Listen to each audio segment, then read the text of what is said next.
Okay, now we can start recording. Okay. And as you say, it's Ramadan or Lent or March, depending on your persuasion. I'm gathering that you're of the March persuasion. Well, I used to sort of celebrate Lent until the year that I gave up Lent for Lent. Okay. And that was it, huh? How long ago was that? Probably like almost 20 years. The guy that used to be the manager at the comic book store, one year somebody was asking him, so what are you giving up for Lent? And he's like, guilt. And everybody just kind of looked at him, and that, was Catholic or Lutheran, kind of looked at him, and he's like, what? If you give up guilt, you don't have to do anything else. If you have to give up, what was it? Guilt. Oh, okay. All right. Yeah, there's not a few of those in the world these days. Last month, I remembered Jeff Seiler, then later in the call, so it's my go again? Possibly, but I got Rolly to scan a jam board and email it to you. Did you get it? I didn't get it yet, but it may be coming tonight. Because usually that's how that happens. Is he'll send stuff and it's we're talking about it and then it shows up during the phone call or right after. Isn't that always the way? What it is a piece of artboard, and I tested different colored markers on it, and it's from Space. It's one of the small price alternative comics expos, and it's Jeff Seiler is a lying hypocrite, but ... he never hits old ladies who don't deserve it. That was your contribution. Yeah. And you actually drew a coin that said, in Jeff's side. No, I can't read that type there. In Seiler we trust. Oh, kinda, sorta. Does this sound familiar for you? Because I was wondering, did I send this to you before? I actually sent it to you. You sent it to me. Okay. So what that is the one side has, or no, it's on that side. It's got these colored. You were testing out colored markers that Tundus had. And Tundus was kind of like, oh, aren't these neat? And you were like, yeah, but I don't really do color. I'm a black and white guy. Right. It's color's great, and yes, if you decided to go color, this would be the way that you would go. But at the same time, it was one of those. It was very obvious of Jeff's showing you something neat, but at the same time, you're like, yeah, neat, but not neat enough for me to run to the store and buy a bunch. And then, right. and it was just a scrap piece of paper, and but it's got quote unquote Dave art on it. And around that time, Jeff was in an online feud in the Yahoo group with one of the many people whom Jeff rubbed the wrong way.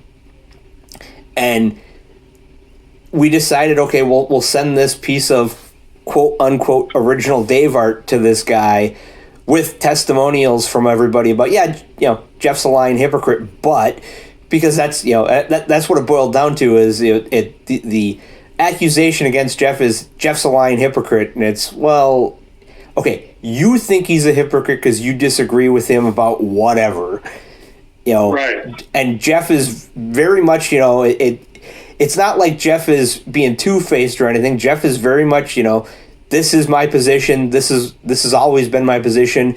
Unless I get hit in the head with a brick, this will always be my position. And then it was just it was Jeff and this guy just not getting along. And right. So I got this art done. We all jammed on it, and then I took it home and I was going to mail it to the guy along with a Cerebus coffee mug. And the problem came in of it's a really small box for the mug and it's a really large flat piece of art. And those two things really don't ship together unless you get really creative. Right. And it was one of those, it was on my list of every time I saw it, I went, oh yeah, I need to take care of this. And then the logistical problem of how far do I do this would come up. And the consensus was, well, if we just forget about this for another 6 months, it'll be 6 month Matt from now problem. And in 6 months, I looked at it and went, 6 months from now, Matt is going to take care of this one of these years. And after a couple of years of that, it was, I don't even know if I had the guy's address anymore. And I was like, no, I'm not sending him anything. And then Jeff died and it was, well, okay, I should just send this to Dave, put it in the archive, and it will forever be, it'll be like this. You'll be thinking of Jeff, you'll pull it out, you'll go, what the hell is this? And then we'll talk about it and you'll go, oh yeah, that's what it is. Okay. Have we used it on Please Hold before? Yes. I want to say yes, we have. And if we haven't, no, I'm pretty sure we have. That's the problem. That's what I was doing. I was going back and forth on.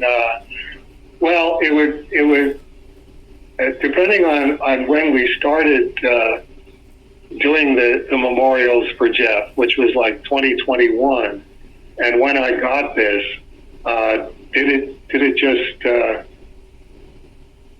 you know what I mean?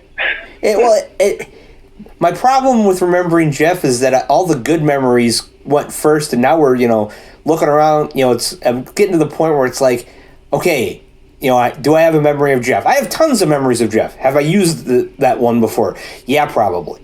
And yeah, probably. Like, yes. my intention for this month was to issue a posthumous mea culpa to Jeff, because, and I've told this story before, but there was one time where Neil Gaiman got profiled in, I believe, The New Yorker, and Jeff read it and was incensed because the author of this piece was talking about Neil writing 75 issues of Sandman over however many years and making it sound like that was, the hardest thing a human could do short of giving birth. And Jeff was incensed because, you wrote and drew 300 comic books.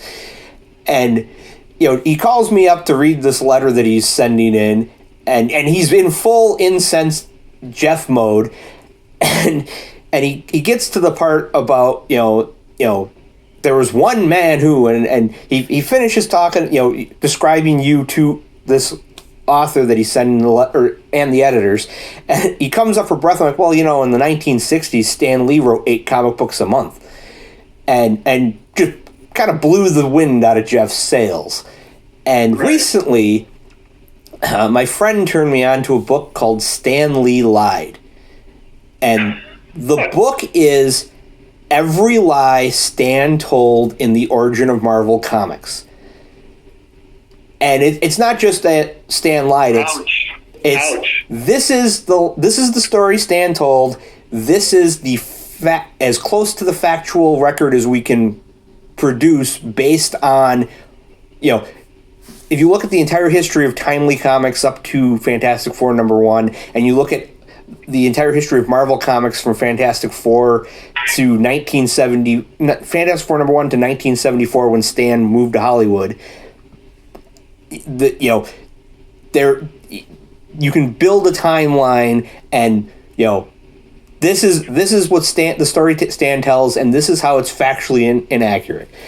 And after reading the book, because like I said, my friend turned me on to it, and I bought a copy because I've read Origins of Marvel Comics. I own a copy of Origins of Marvel Comics. My copy's signed by Stan Lee and like 30 or 40 other creators, because it was this big thing I was doing.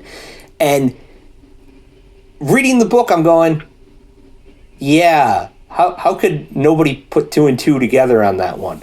Like, in the Doctor Strange chapter of Origin of Marvel Comics, Stan's talking about how he came up with the idea for Doctor Strange, and this is the background of why he created Doctor Strange, and the author of the book is going, no, it was a Steve Ditko idea. That, you know, if you look through it was very much 100% Steve Ditko.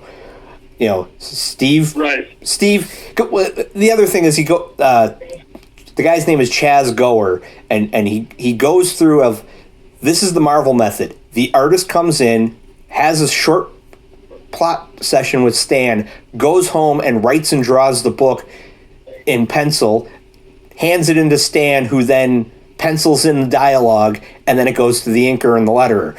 Like, and Jack Kirby in multiple interviews has talked about how, yeah, Stan wouldn't let me put the words in the balloons. Like in the Jack Kirby shop talk with Will Eisner, when they're talking, when Will Eisner says, "Do you put the words in the balloons before you pencil anything, like I taught you?" And Jack goes, "I want to. Stan won't let me." Right. You know, right. and so in the Doctor Strange chapter, it's Chaz Gower points out that for the entire run of Steve Ditko on Doctor Strange was never featured on the cover of Strange Tales. Meanwhile, in Tales to Astonish and Tales of Suspense, it's two different superheroes, and every other month they trade off who's on the cover. And then the minute Ditko quits Doctor Strange and someone else takes over, Strange Tales is every other month has a Doctor Strange cover. And, you know, for Stan to say how much he loves and enjoys Doctor Strange, you look at the actual books produced by Marvel, and no, it doesn't make sense, Stan. How could you have loved this character if you never featured him on the cover and you were never trying to promote the fact that Steve Ditko is doing Doctor Strange? And, right. I mean, it's one of those books, because apparently there's been a bit of a renaissance in, hey, Stan Lee kind of sucks. And there's a number of books out now which are pointing out that, you know, Stan's go-to excuse for any time he told a story that contradicted anything else that Stan ever said was, well, I don't have that great of a memory, which is a really good excuse if you're lying through your teeth.